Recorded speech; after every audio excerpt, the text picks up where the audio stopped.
¿Usted se acuerda la última vez que usted dijo una mentirilla? Que sea una mentira blanca, ¿se acuerda? Estas mentiras blancas, mentiras negras. ¿Se acuerda de eso? ¿Se acuerda la última vez que usted dijo, ay, mentiras patas? Está ahí, me equivoqué, pequé, hice algo que no debía haber hecho. Bueno, si hace así un video en su cabeza de esta semana, usted diría, uy, ahí metí un montón de veces las patas, no honré al Señor en esto, me equivoqué en esto otro. Piensa en esos momentos. ¿Se imagina que después de que usted haya caído en unos momentos, usted cayera ahí, para arriba muerto? ¿Se imagina una escena así? Imagínese que usted inmediatamente dice una mentirilla blanca y alguien le dice, hey, eso es mentira, y usted cae muerto. ¿Se imagina una escena así de trágica y dramática? Yo creo que si a uno le dijera que se va a morir por cada pecado que comete, ninguno de los que estamos aquí quedaría en pie.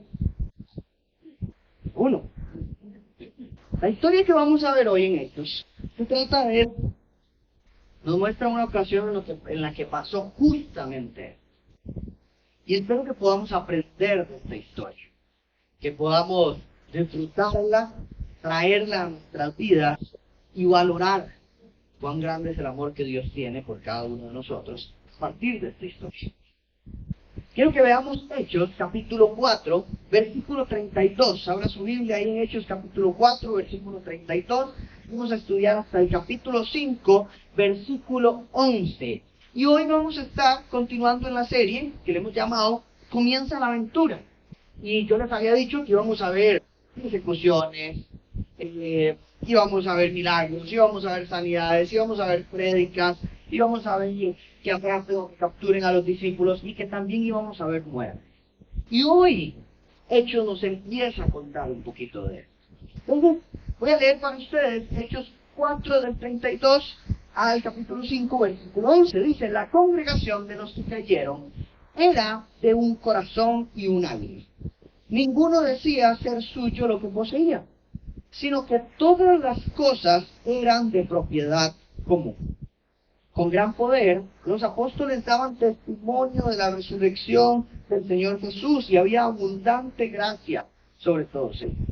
No había pues ningún necesitado entre ellos, porque todos los que poseían tierras o casas las vendían, traían el precio de lo vendido y lo depositaban a los pies de los apóstoles y se distribuía a cada uno según su necesidad.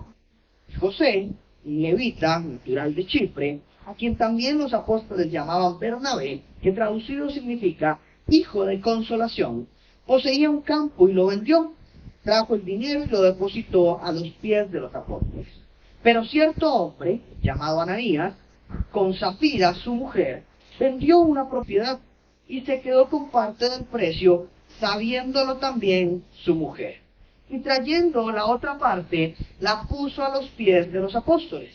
Pero Pedro dijo, Ananías, ¿por qué ha llenado Satanás tu corazón para mentir al Espíritu Santo y quedarte con parte del precio del terreno?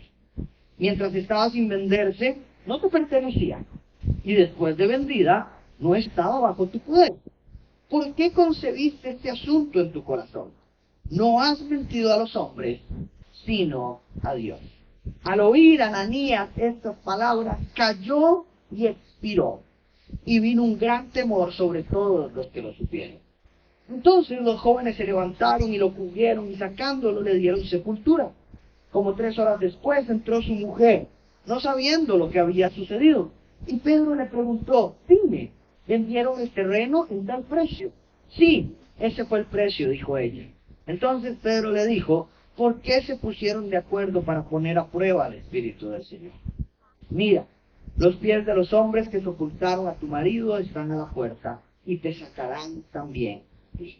Al instante ella cayó a los pies de él y expiró. Al entrar los jóvenes, la hallaron muerta. Entonces la sacaron y le dieron sepultura junto a su marido. Y vino un gran temor sobre toda la iglesia y sobre todos los que supieron estas cosas. Señor, te pedimos que nos ayudes a entender este texto de acuerdo a tu voluntad, a tu verdad, a tu propósito, Señor. Señor, que hables a nuestros corazones, que quites toda barrera y limitación que haya en nuestros corazones, en nuestras vidas, en nuestra mente, que no permita que comprendamos completamente tu palabra, Señor. Que tu Espíritu Santo gobierne este tiempo, sea el que hable, Señor, y no yo, que de verdad yo sea un instrumento para tu gloria en este tiempo. En el nombre de Jesús. Vean qué texto más interesante tenemos ahí.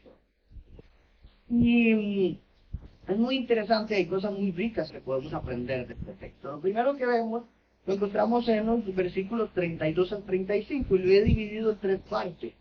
La primera parte donde se nos da un poco de contexto del comportamiento de la iglesia, de la congregación.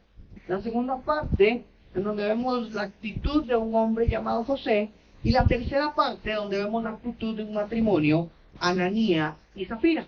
En esta primera parte dice el texto que la congregación de los creyentes era de un corazón y de un alma. Ninguno decía ser suyo lo que poseía, sino que todas las cosas eran de propiedad común.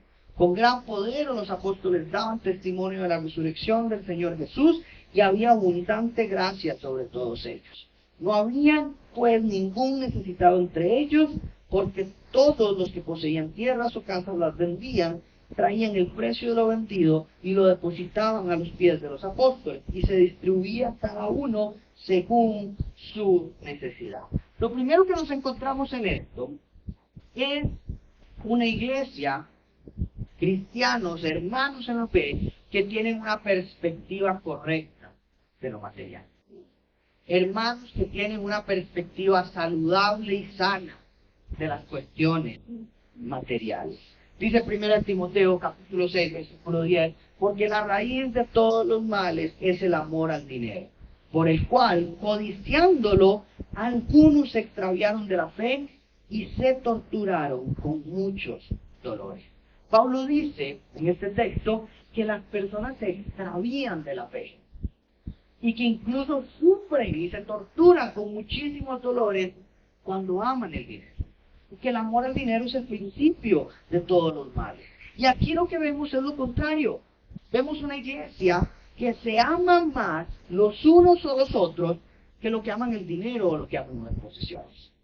Una iglesia que dice el texto era de un corazón y de un alma. ¿Y esto qué es lo que nos quiere decir? Que las personas, no era un grupito de personas las que tenía esta perspectiva, sino que era una congregación que estaba alineada en este sentir, en un sentir de ayudarse unos a otros, una congregación que tenía bien definidas, bien claras las prioridades, y que caminaba en esa dirección. Porque a veces una iglesia puede tener claras las prioridades, pero puede caminar en la dirección contraria a las prioridades. Una iglesia puede entender cuál es la perspectiva saludable acerca de las finanzas, pero caminar en una dirección contraria a esa sanidad en cuanto al tema financiero o lo material. Aquí vemos una iglesia que entendía que el amor por las personas debe ser muchísimo más grande que el amor por las cuestiones materiales. No. Una iglesia que dice, una iglesia que dice, me importa más el bienestar de todos los miembros que tener una casa, que tener un terreno, que tener cuestiones materiales. Y este es el camino que Jesús les había enseñado. Estos apóstoles y este grupo de discípulos no se inventaron esa forma de vivir. No dijeron, nosotros vamos a iniciar un nuevo movimiento de cómo se vive esto que el Señor Jesús nos enseñó. No, ellos están viviendo lo que el Señor Jesús les enseñó. Y a veces uno dice, o piensa, que claro, Jesús lo hacía porque era Jesús, era Dios. Pero aquí vemos a seres humanos viviendo la misma enseñanza, ayudando a los necesitados, cuidando a los necesitados. Y Jesús fue muy claro en enseñar que por encima de todas las cosas estaba el amor a Dios y el amor al prójimo. Cuando le preguntaron cuáles son los mandamientos más importantes, él dijo, amen a Dios y amen al prójimo. Y el amor al prójimo se demuestra con muchas acciones. Y aquí nosotros debemos traer para nuestra vida que nunca puede ser más importante una posesión que el bienestar de las personas. Nunca puede ser más importante el sillón blanco de la casa que la persona que se sienta ahí. Nunca puede ser más importante el carro que tengo que las personas que me carro. Nunca puede ser más importante un celular que las personas con las que converso a través del celular. Nunca puede ser más importante una casa que los familiares que viven dentro de esa casa. Nunca puede ser más importante el edificio de una iglesia o las cosas de una iglesia que las personas que conforman esta iglesia. Y este es un llamado de atención para nosotros, porque a veces estamos tan aferrados a las cuestiones materiales que dejamos en segundo lugar los corazones de las personas. El Señor no nos va a preguntar cuántos carros tuvieron, no, Él nos va a preguntar cómo formaste a tu familia, cómo les enseñaste de Cristo, cómo les modelaste a Cristo, los discipulaste, los amaste, cuál fue el camino que les enseñaste. Y no significa que entonces, está malo tener una casa, está malo. No, de eso no se trata la enseñanza. Se trata claramente de que todas estas bendiciones que Dios ha provisto tienen que bendecir a las personas que están alrededor de nosotros. Tienen que demostrar el amor tan grande que Cristo ha tenido por cada uno de nosotros. Y la clave, Lucas nos relata cuando dice, ninguno decía ser suyo lo que poseía. Y esta es la perspectiva correcta del cristiano material. Que no me pertenece. Que no soy dueño de las cosas. Que esto que tengo no es mío.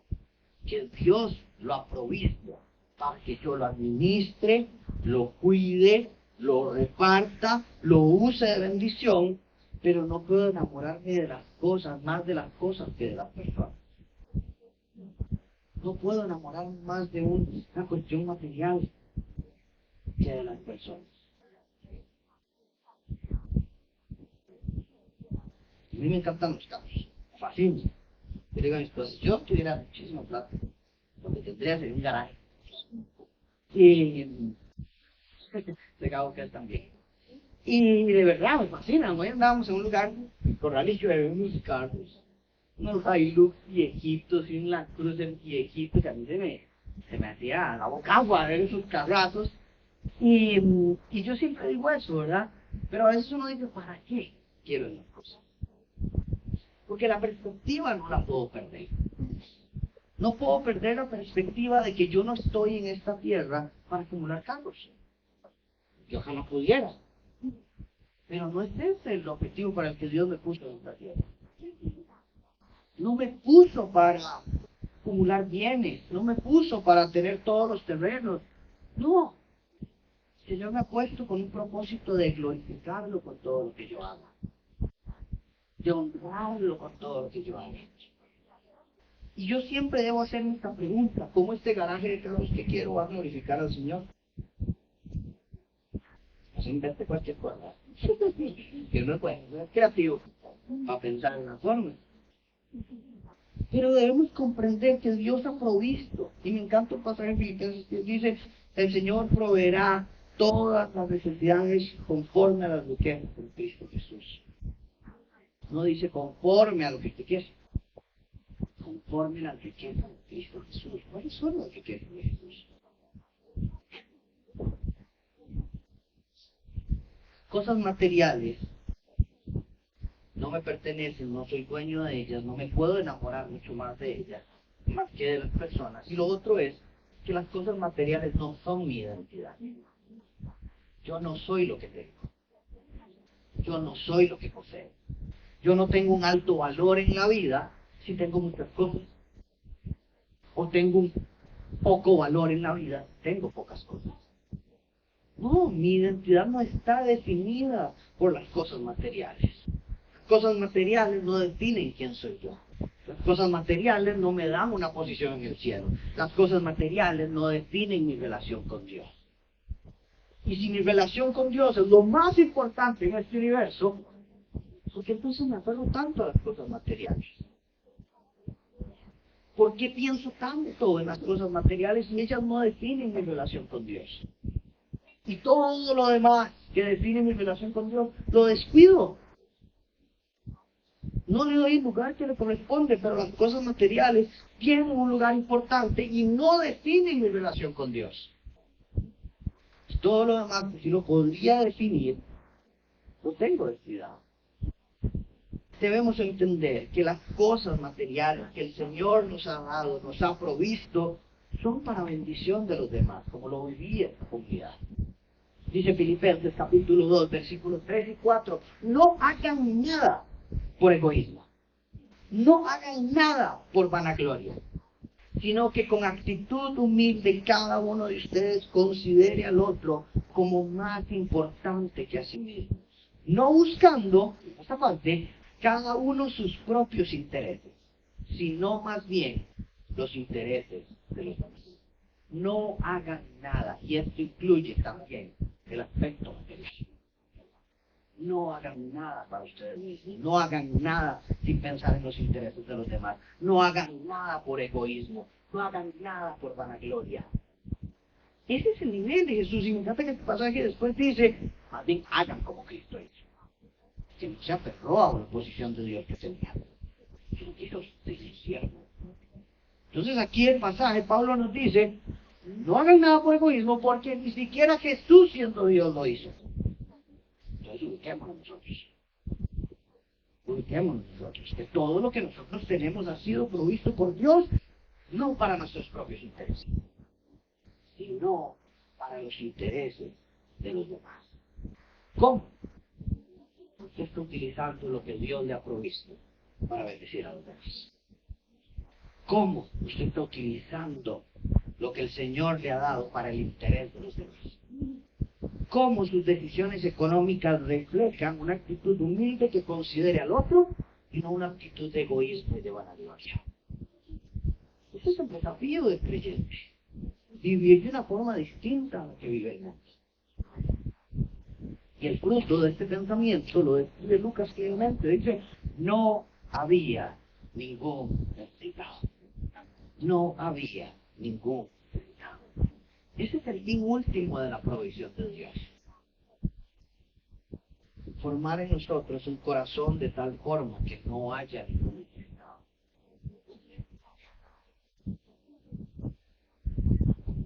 Hay una página web en donde uno se mete y uno puede calcular en qué porcentaje de riqueza del mundo está. Usted puede poner cuántos son sus ingresos mensuales y de acuerdo a eso le va a decir cuál es su porcentaje, en qué lugar de riqueza del mundo está usted. Se va a sorprender si usted está en esa página. Porque hay ingresos de 300,000 colones ya entran dentro del 10% más rico. Ese es el nivel de diferencia económica que existe.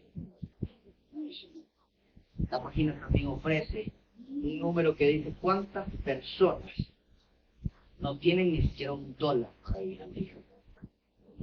Y le hace una comparación de cuántas personas podría usted alimentar con lo que usted recibe.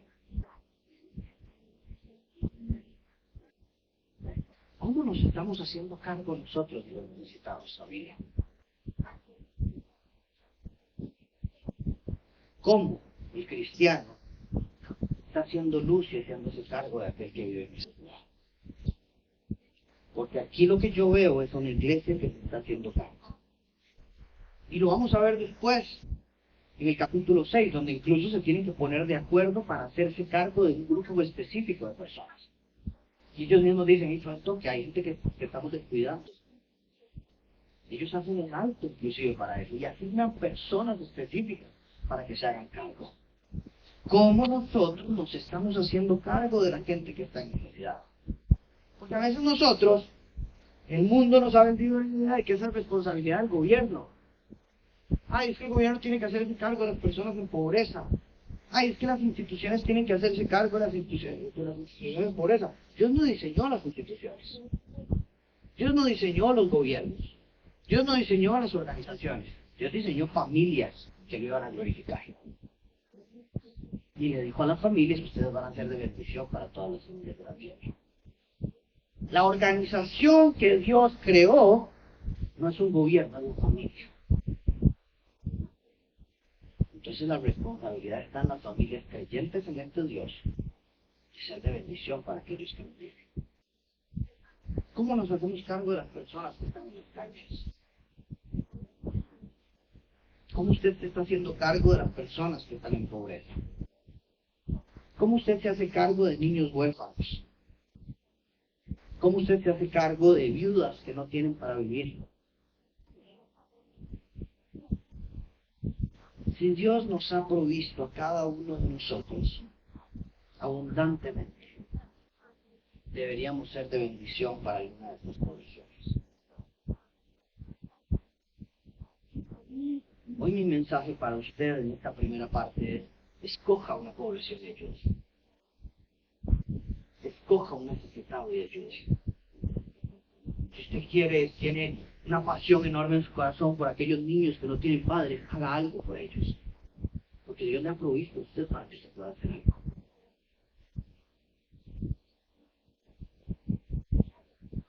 Pedacitos va, una comidita, unos 30 minutos a la semana. Hay algo que cada uno de ustedes puede hacer. Porque si estamos aquí es porque Dios ha provisto incluso para que estemos acá. Estoy seguro que hay para Dios. Si usted le apasiona a las personas de las calles, aquí tenemos un programa para eso. Acompáñenos. Sea parte de él. Sea de bendición para hombres y mujeres que están en condición de calle y no tienen dónde dormir. No tienen ropa, no tienen comida. Están presos de sus adicciones y necesitan a Jesús que les llegue. Si usted dice: yo quiero apoyar a los adultos mayores, hágalo. El otro día una amiga me dijo: no me dejan salir del hospital. Estoy cuidando a mi abuela y no me dejan salir del hospital porque aquí al parecer vienen a dejar a los viejitos a los hospitales y los abandonan. ¿Cuántos hay abandonados en hospitales? ¿Qué está haciendo el cristiano? Pasando todo su tiempo en Instagram, viendo películas en Netflix. ¿Qué está haciendo? Es un partido de fútbol de la Euro. Así que, ¿usted haciendo qué?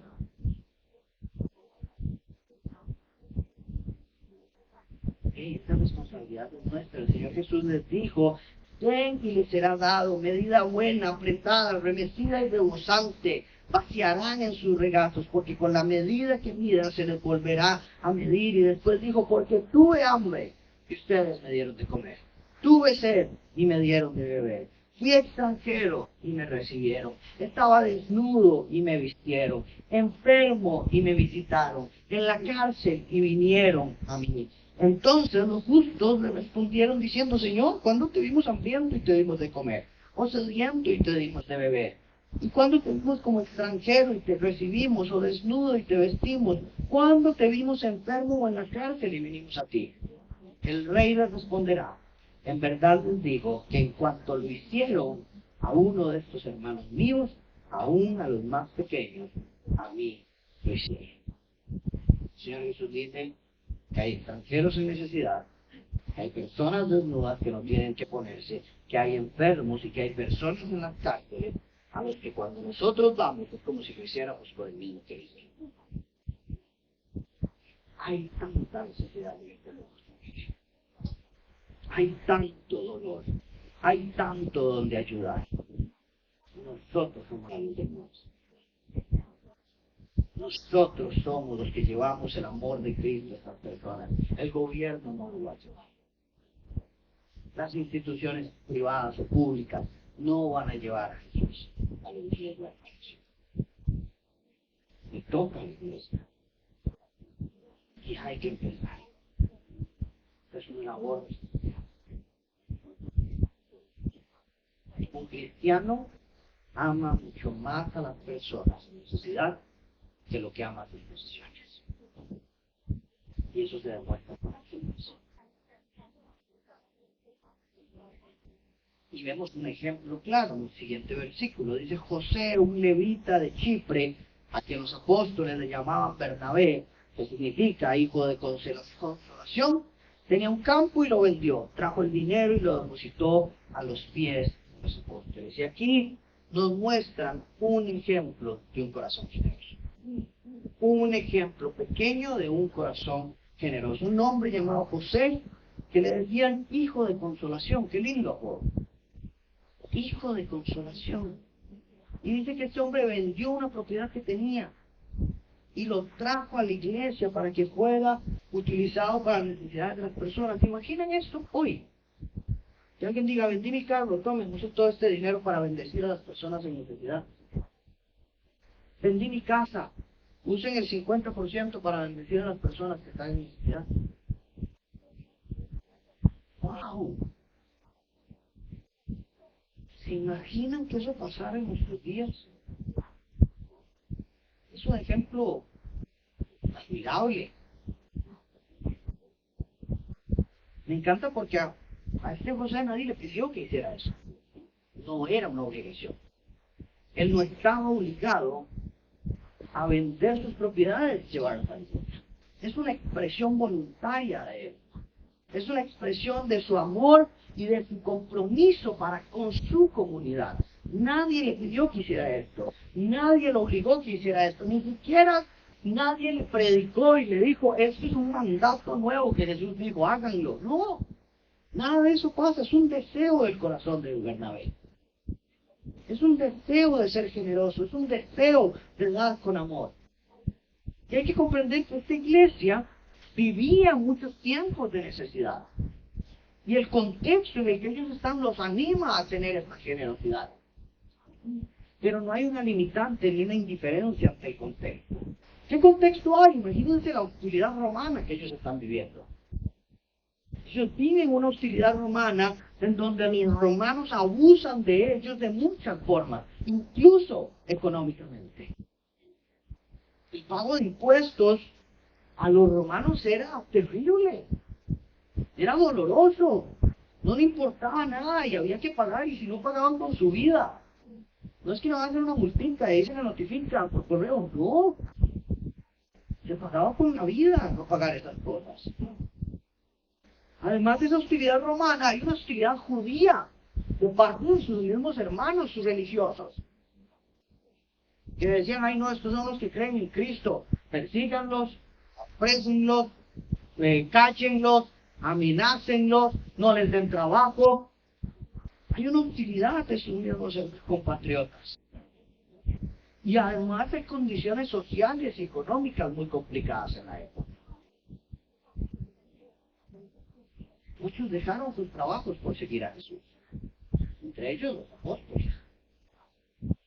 Muchos fueron despedidos seguramente de sus trabajos por seguir a Jesús. Muchos hasta los echaban de la casa por seguir a Jesús. Imagínense que un hijo de un fariseo dijera: yo creo en este Jesús. Eso va bien si lo estaba tratando. Y lo de otro es que muchos de los miembros de esta iglesia eran pobres, porque Jesús les enseñó a ir por estos en necesidad. Jesús les enseñó a ir por los rechazados de la sociedad. Jesús les enseñó a ir por aquellos que estaban enfermos y que no tenían casas porque estaban enfermos y no se podían poner ni de pie. No era una iglesia de ricos. Había una necesidad en medio de ella, y eso despierta el corazón de hombres y mujeres como José, el levita, que dice: yo voy a vender esta propiedad y que usen el dinero para ayudar a todos. Es un corazón compasivo y generoso como Cristo. Imagina usted vender algo así. No ponga una propiedad, venda su celular y regáleselo a los pobres. El 10% de su salario. Duele eso. Yo me da una propiedad, porque es mi casa. un corazón generoso. Y después dice, Lucas nos muestra un contraste enorme y dice, pero, ya de todo, cierto hombre llamado Ananías, con Zafira su mujer, vendió una propiedad, se quedó con parte del precio, sabiéndolo también su mujer, trayendo la otra parte, la puso a los pies de los apóstoles. Y Pedro le dijo, ¿por qué ha llenado Satanás tu corazón para mentir al Espíritu Santo y quedarte con parte del precio del terreno? Mientras estaba sin venderte, no te pertenecía, y después de vendida, no estaba bajo tu poder, porque concebiste este asunto en tu corazón. No has mentido a los hombres, sino a Dios. Y nos topamos esta otra escena totalmente distinta, totalmente trágica, en donde un hombre y una mujer mienten acerca de en cuánto vendieron una propiedad, le dan una parte a la iglesia y dicen que ese es el precio total por el cual la vendieron.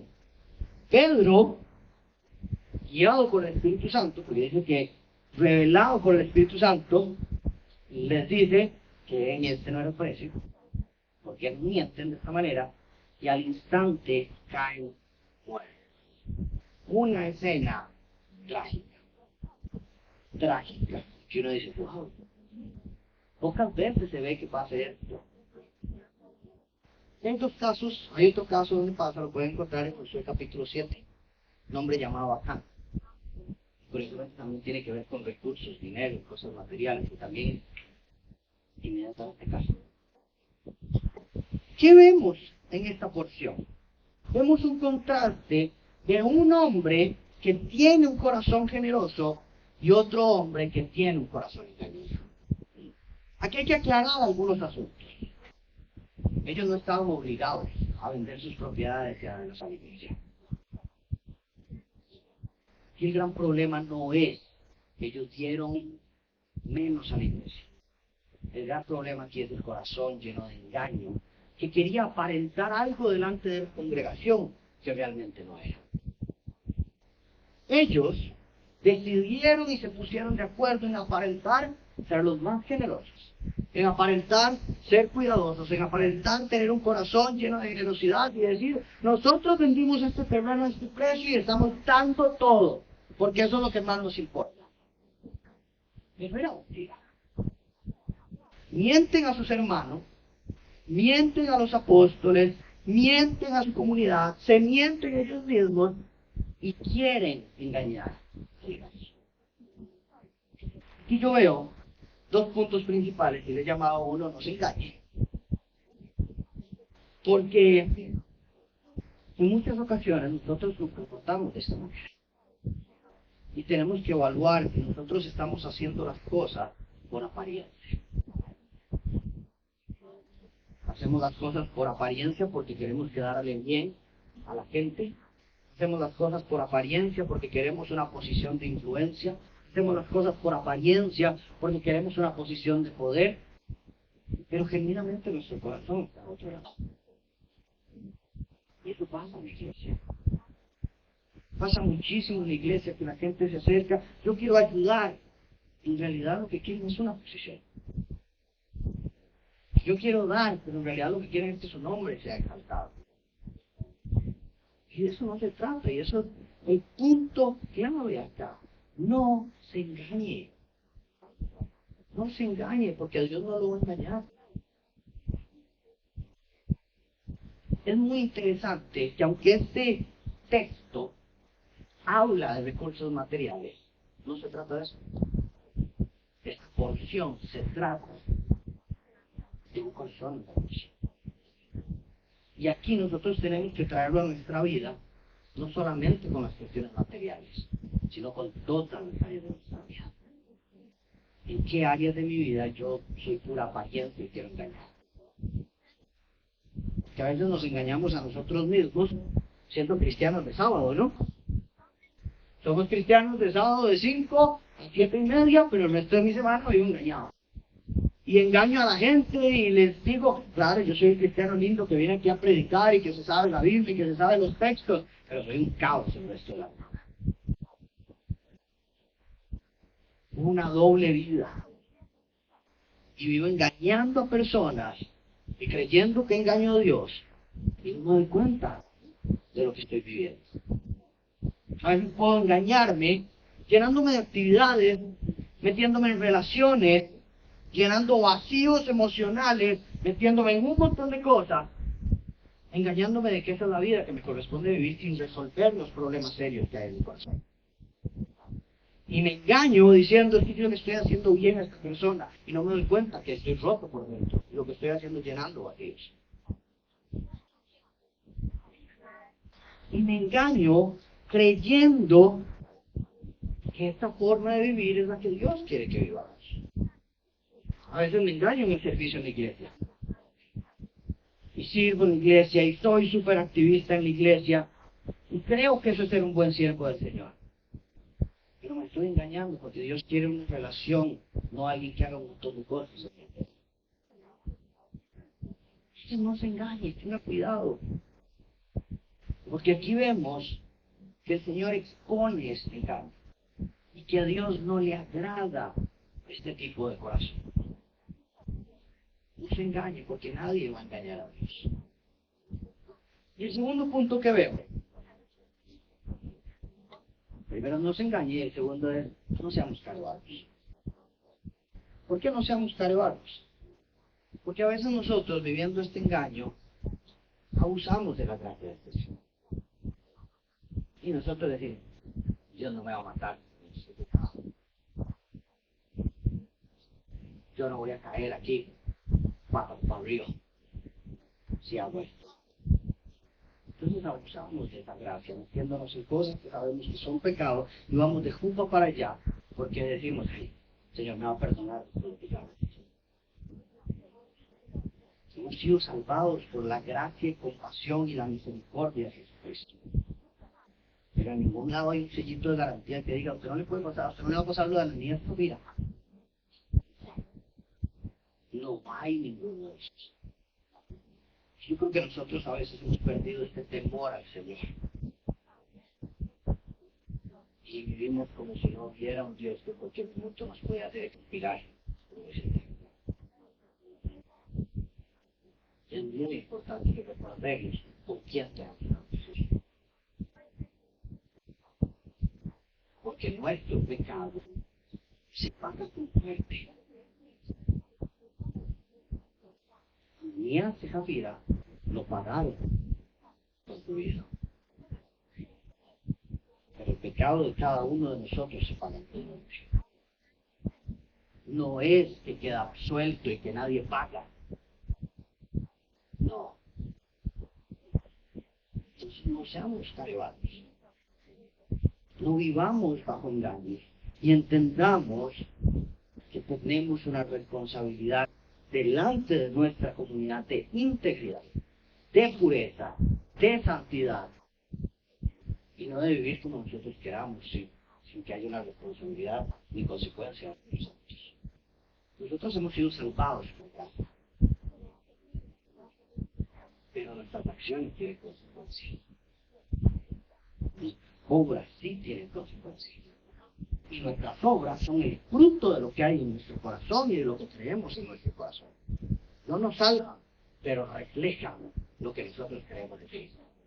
No nos salvan, pero evidencian lo que nosotros, la relación que tenemos con Cristo. Y esas acciones, aunque no nos salvan, sí serán juzgadas, sí serán evaluadas.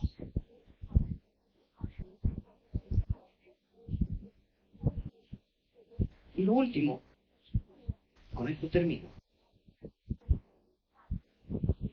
es que alguien siempre tiene que pagar por el pecado. Es que eso nunca se cumple. El pecado se paga en muerte. Ni esta vida lo pagaron con su propia vida. En el Antiguo Testamento, mucho lo pagaron con su propia vida. Adán y Eva tenían vida eterna en el paraíso. Pecaron y se les dijo, ahora van a morir.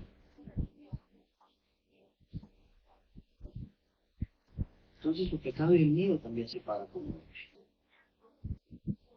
La clave misericordiosa de la vida de Jesús es el paz. Yo necesito que entendamos que Jesús es prácticamente este Ananías y Zafira, que dio su vida voluntariamente para que no fuera que cayera muerto para el pecado. Ese es el nivel de la obra de Jesucristo.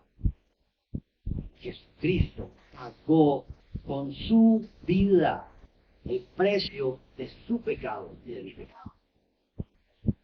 No es que mis pecados quedó suelto, no. No es que Dios simplemente lo olvidó, no. Que alguien ya pagó por él. Alguien sustituyó el pago que Jesús hizo. Esa es la obra de Jesús.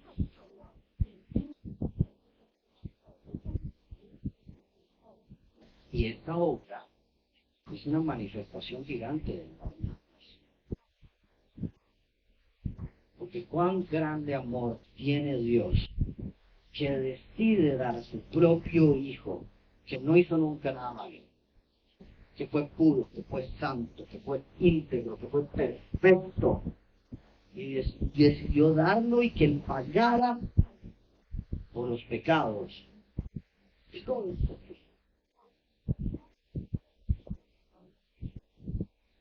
¿Quién de nosotros diría, Pedro, solo un toque? No mate a Ananías y Zafira, mátenme a mí. Yo me muero por ellos. ¿Quién de nosotros lo haría? No, Pedro. No los exhorte de esa manera. Interceda ahí por ellos. Dios, que ellos no expiren, que sea yo el que caiga, aunque yo no lo hice. ¿Se imaginan a Bernabé, que acaba de dar todo, decir eso por Ananías y Zafira? Yo di todo, pero también voy a dar mi vida por ellos. Dios, perdónanos. Es una obra de Jesús. Jesucristo murió en una cruz como un pecador, sin ser pecador, pagando el precio del condena. Por lo tanto, familia, no nos engañemos. No se engañe. No se engañe pensando que no necesita a Cristo todos los días de su vida. No se engañe pensando que no necesita un Salvador hoy, que lo necesitaba solo ayer, que lo necesitaba solo cuando se convirtió. No. Necesitamos un Salvador todos los días de nuestra vida, Jesucristo. No nos engañemos pensando que la obra de Jesús fue una vez y ya, porque se renueva todos los días cuando nosotros pecamos. Que nos damos cuenta todos los días cuando no nos alcanzan nuestras obras, cuando pecamos y hacemos lo que no queremos y vemos ese video de nuestra vida, esa película, y son pecado tras pecado, mentira tras mentira, error tras error. Ahí nos damos cuenta del poder de la obra de Jesucristo. No se engañe olvidando eso. No se engañe viviendo para usted mismo.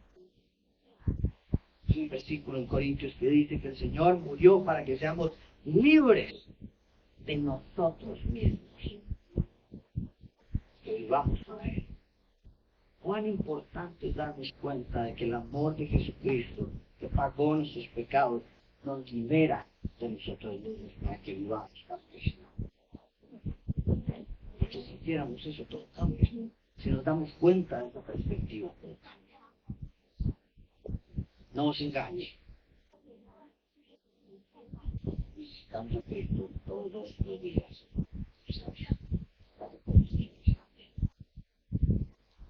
Señor, Dios, gracias por estarnos. No hay forma, Señor, de que podamos agradecerte tu boca. No hay palabras que puedan llegar. No hay cosas, Señor, que podamos hacer. No hay acción que pueda empatar. Pero sin nosotros, Señor. Señor, una vez más, confío en tu palabra. Confío en tu verdad. Confío en tu salvación.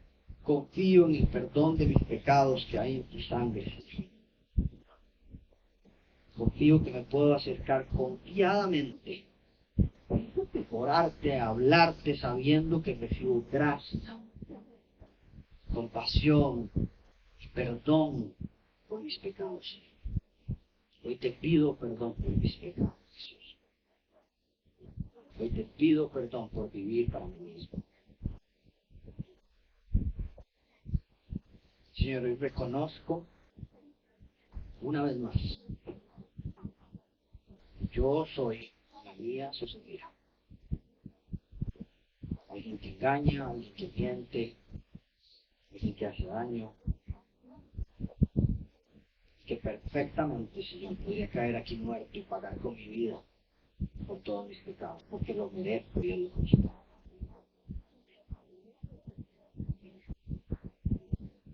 Pero creo en ti, Señor, en tu salvación.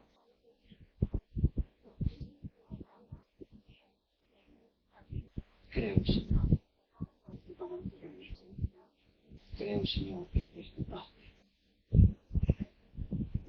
Creo, Señor, que me has liberado del pago del pecado, me has liberado de la muerte, me has salvado de la condenación, Señor.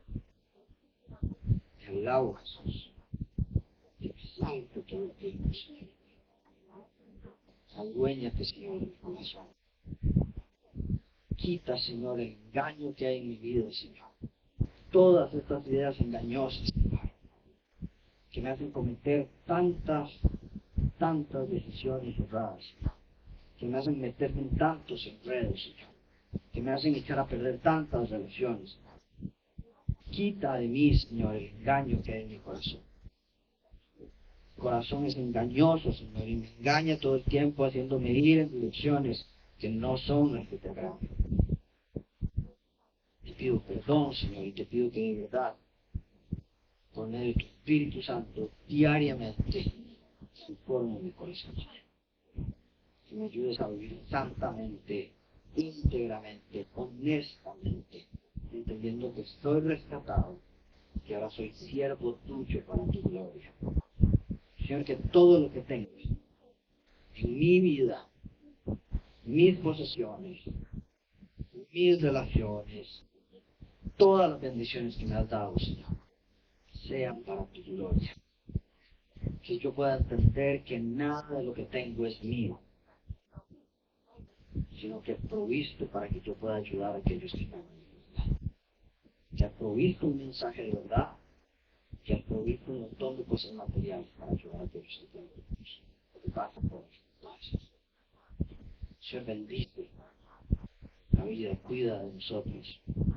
Ayúdanos, Señor, ayúdanos, porque te necesitamos. No podemos sin ti, Jesús. En el nombre de Jesús oramos todo esto.